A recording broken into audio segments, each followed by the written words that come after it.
김태현의 정치쇼.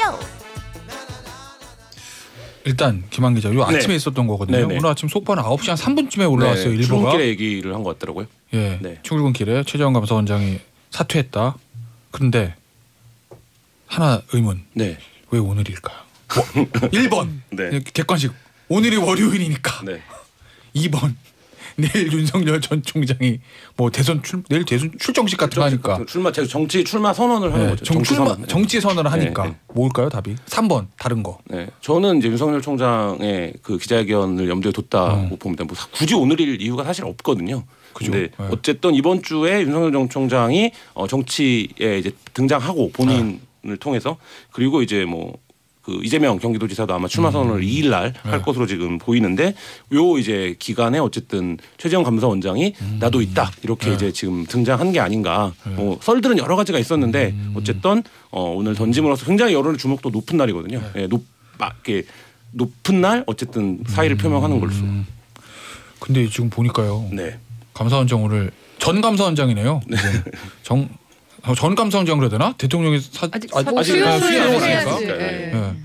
감사원장의 워딩 보니까 저희 거취에 관한 많은 논란이 있는 상황에서 감사원장직을 계속 수행하는 것이 적절치 않다고 판단했다. 네. 그래서 그만뒀다. 네. 그러니까 자꾸 사람들이 자기한테 대선 나가지, 정치할 거지, 뭐 개헌 찬성한다며 이러니까 그냥 정치적 중립성의 생명에 감사원장직을 계속하는 적절치 않다. 그래서 그만뒀다는 거잖아요. 네, 본인이 말은. 근데 이거 저는 이제 뭐 윤석열 검찰총장 같은 경우에는 그래도 정권과의 어떤 서사나 자기가 정치를 해야 되는 거에 대해서 사람들의 인식이라도 있는데, 저는 최재형 감사원장은 왜 본인이 감사원장을 그만두고 어떤 탄압과 어떤 이제 직무를 수행하는 어려움이 있었어서 이 정권에서 임명된 감사원장이 독립된 어쨌든 감사 업무를 수행해 왔는데 나오는지, 이 부분에 대해서는 좀 굉장히 좀 기자로서도 뭐 시민으로서도 굉장히 좀 회의적. 이건 좀 본인 캐릭터도 있는 것 같아요. 이게 이분은 정통 관료고 되게 그렇죠. 그러니까 공직자가 해야 될 바라는 거에 평생을 이제 숙련이 돼 있고 거기에 따라 살아온 분인데,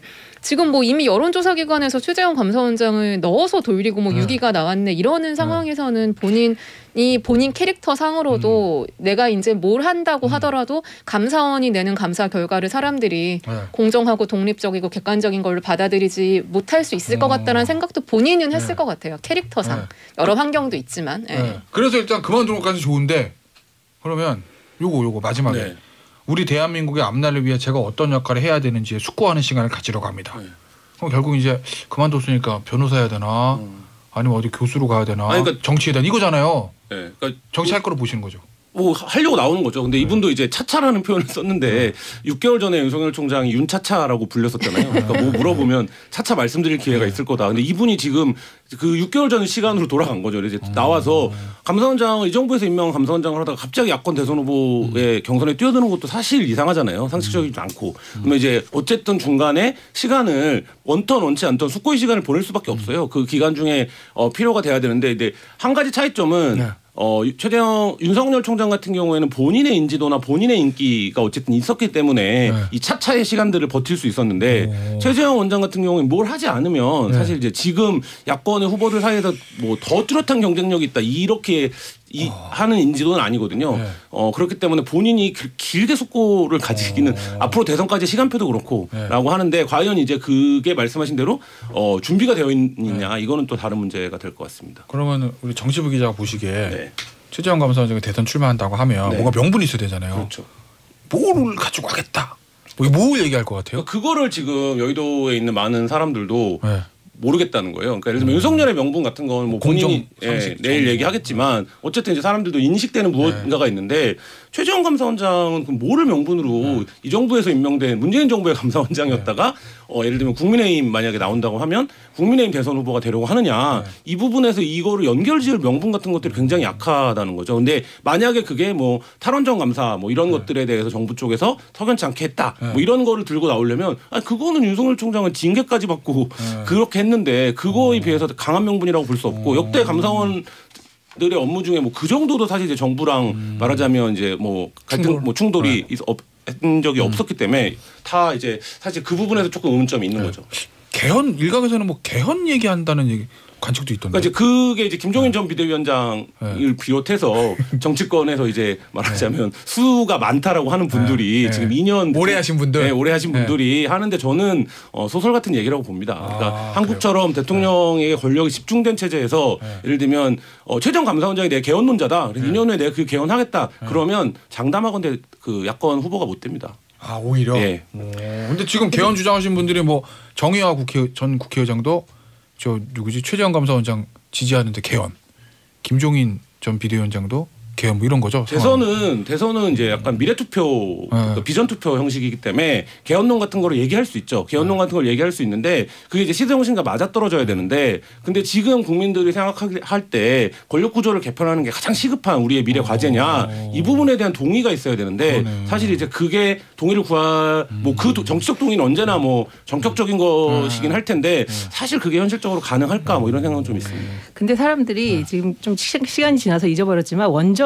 감사가 굉장히 큰 이슈였습니다. 이거는 잘 생각해 보시면 현 정부의 정책을 현 정부 내에서 감사하고 심지어 그 정책을 수행한 현직 공무원 3명을 구속시킨 사건이에요. 그렇잖아요. 4대 강도 그 후에 감사를 한 거고요. 그렇기 때문에 이거는 정면으로 충돌 정도가 아니라 완전히 들이받은 사건이거든요. 그리고 심지어 청와대에서 계속해서 경고를 했고 이 원전이 마무리된 게 아니다. 탈원전이라는 프레임도 굉장히 싫어하고 에너지 재조합, 에너지 재믹스 정책이라고 이제 바꿔서 이 탈원전에 대해서 굉장히 너버스한 상태인데 감사원이 이걸 아직 끝나지도 않은 상태에서 감사 결과를 발표하고 실제로 수사로 이어졌지 않습니까? 그래서 윤석열 전 총장도 원전 수사에 대해서 계속해서 강조하고 그러면서 각을 세웠잖아요.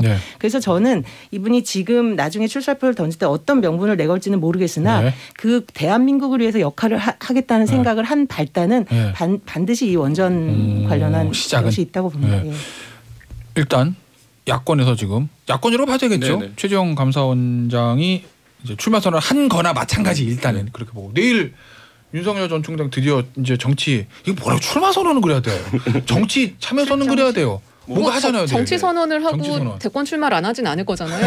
어떻게 불러도 상관없을 것 같은데요. 그러니까 총선은 아주 멀었으니까 내일 정치 선언 사실상 대권 출마 선언 하는 건데 지금 윤 전 총장 측이 지지율은 잘 나오고 있는데 여러 가지 막재들이 있잖아요. 그렇죠.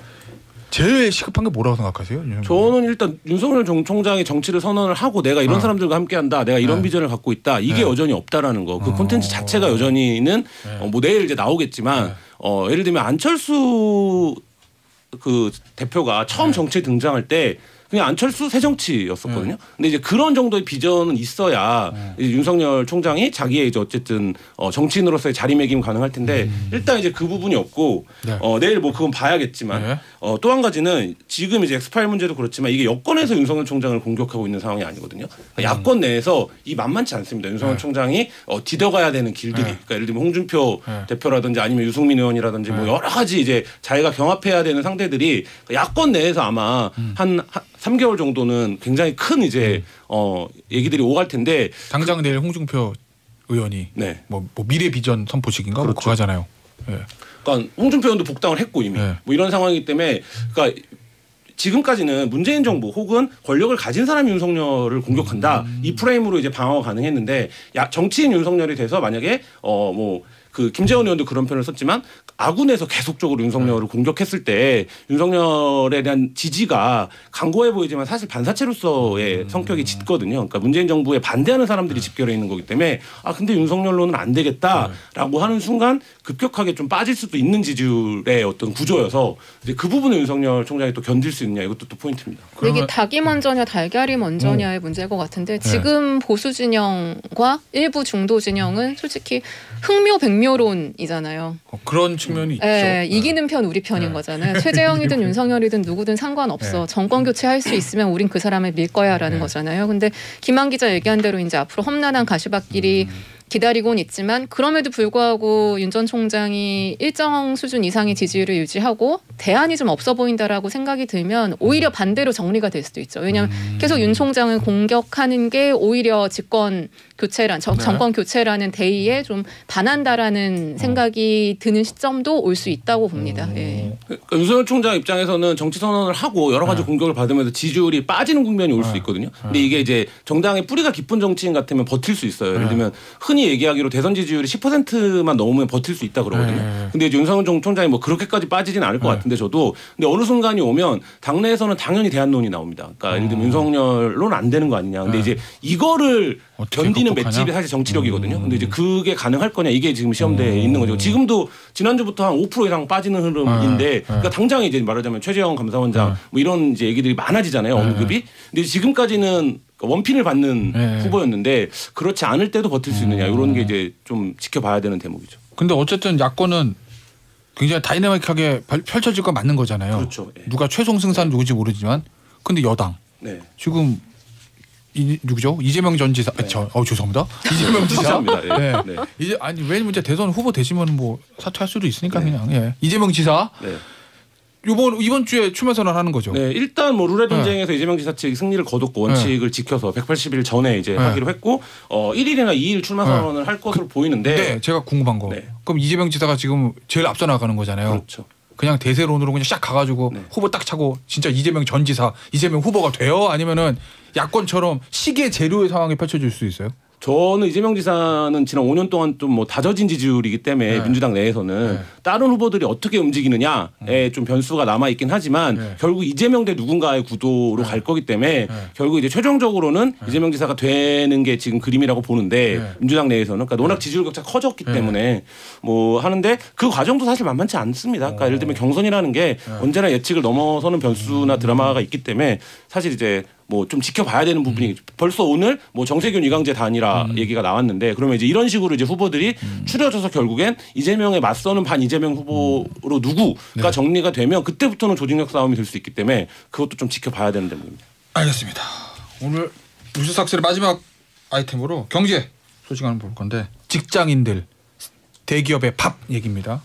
공정위가 웰스토리에 과징금을 거액 매겼다는 거잖아요. 이 웰스토리가 급식업체죠. 급식업체입니다. 삼성 웰스토리 단체 급식업 시장 1위 업체입니다.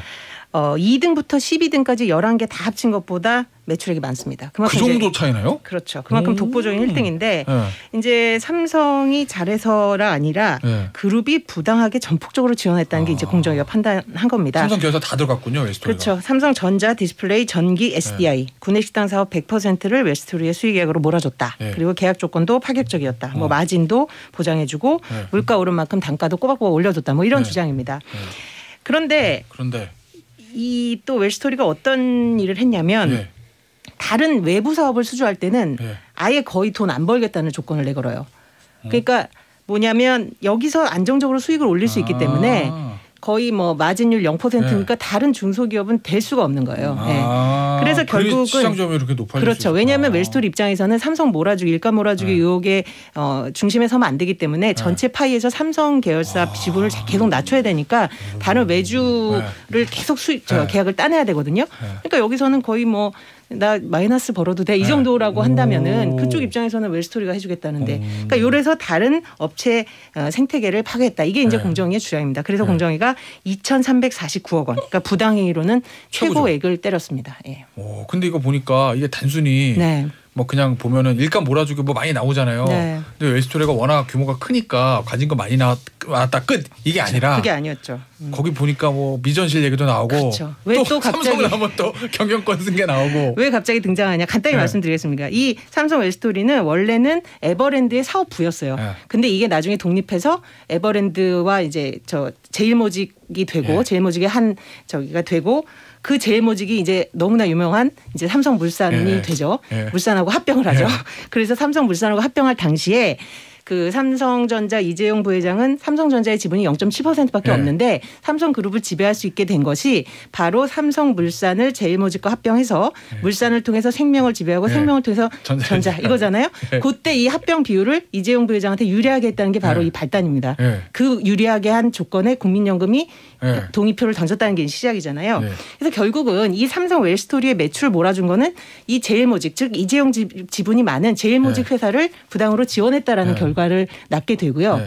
그리고 또 한 가지는 이 삼성 웰스토리가 네. 상당한 배당을 이제 삼성물산에 해주게 됩니다. 결국 삼성물산의 지분을 31% 가지게 된 이재용 일가가 그럼 이 배당액의 상당 부분을 가지게 된다. 그래서 결국은 안정적인 수입원이 되는 캐시카우가 됐다. 이게 바로 공정위의 주장입니다. 그래서 이 모든 이 스킴을 미전실이 짰다. 미전실이 야 니네들 계열사들 다 웰스토리 받아 이렇게 했다는 겁니다. 딴 데로 바꾸지 못하겠다는 겁니다. 그게 공정위의 주장이고요. 뭐 시간이 없으니까 간단히 말씀드리면 괜찮습니까?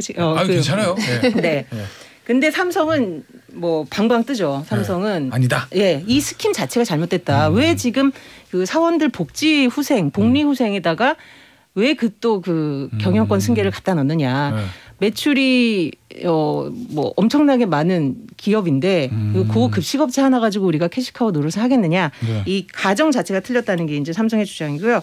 그리고 이제 유례 없이 굉장히 긴 방만문을 냅니다. 그러니까 일단 이 이제 공정위가 전원회의를 할 때 공정위가 주장하는 여러 가지 그 혐의에 대해서 이제 전원회의 심사단한테 설명을 하거든요. 근데 그 중에서 인정받지 못한 게 그 총수의 개입 여부였어요. 예. 그러니까 이재용 부회장이나 그 일가가 나 지금 돈 필요해. 나 저기 삼성물산 지분 높게 평가받아야 돼. 해가지고 좀 이렇게 해봐. 이거를 파악해내지 못한 거예요. 예를 들면 제일 중요한 건데 그게? 그렇죠. 예. G 프로젝트 같은 거 그런 문건을 발견하지 못한 겁니다. 그래서 그 부분이 빠졌는데 유독 보도 자료에는 그걸 굉장히 강하게 강조를 해요. 심지어 이제 공정위가 저 브리핑을 할 때도 그러니까 이거는 좀 비약이 있지 않느냐 이래가지고 이제 굉장히 강하게 반발을 했는데 결국 이제 행정소송을 내겠죠. 행정소송을 내서 이제 공정위가 이제 뭐 이길지 삼성이 이제 인정을 받을지는 이제 법정의 영역으로 가게 됐는데.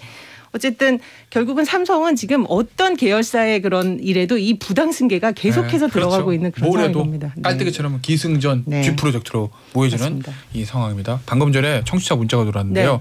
우리 정우성 기사 숨 쉬고 하시랍니다. 3399님 속사포랩 숨 쉬세요. 요 짧은 시간 안에 이 복잡한 스토리 싹 정리해 주신 정우성 기자께 찬사를 보내면서 정우성 기자, 김한 기자, 유재일 기자와는 여기서 인사드리도록 하겠습니다. 감사합니다. 감사합니다. 네.